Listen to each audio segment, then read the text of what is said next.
violent storm pounded the Parker home as police rushed inside, finding shattered windows, smeared marks on the walls, and small twisted footprints leading to a rag doll sitting upright in the living room. Happy 3 nights birthday, earlier, sweetie. the Go Parker ahead, make a family wish. had been celebrating their daughter Cheers Lily's to 7th Lily. birthday.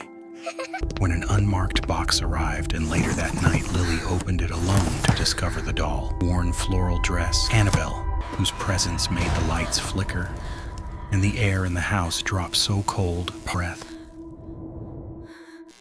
Before bed, Emily told Lily to put the doll on the table, and for a heartbeat, the stitched smile seemed to curl wider, as if the painted mouth had learned to move. When Emily looked, the face was harmless and flat.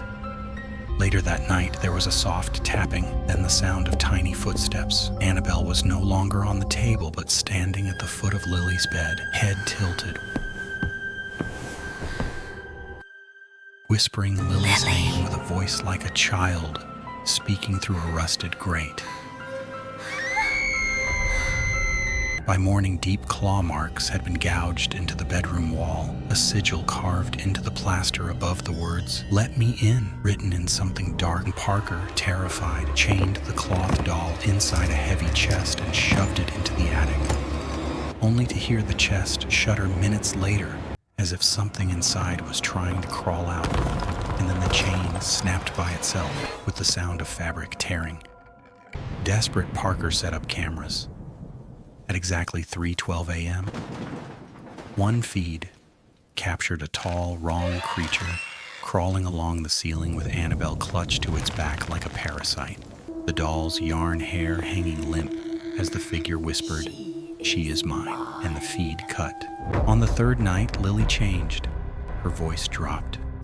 Her eyes glazed. She stopped blinking. Parker tried to leave, every door slammed, and the windows exploded inward, shards raining like teeth. Lily turned and said, flat She wants and to small, play with you "She too." wants to play with you too." And the house seemed to breathe. Furniture slid across the floor on its own. Pictures crashed to the ground. Claw marks crawled across the ceiling as if something invisible. And then the cloth doll moved, not sliding, not rolling, but walking, its soft feet making a dry tapping. Soul must stay. One soul must stay. One soul must bleed. One soul must bleed. Before the house surrendered to darkness, screams, and the sound of bodies dragged over wood. There's nothing here.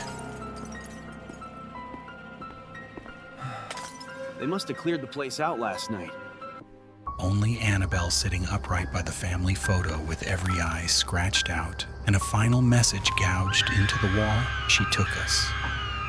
The case remains open. The house stands empty between storms.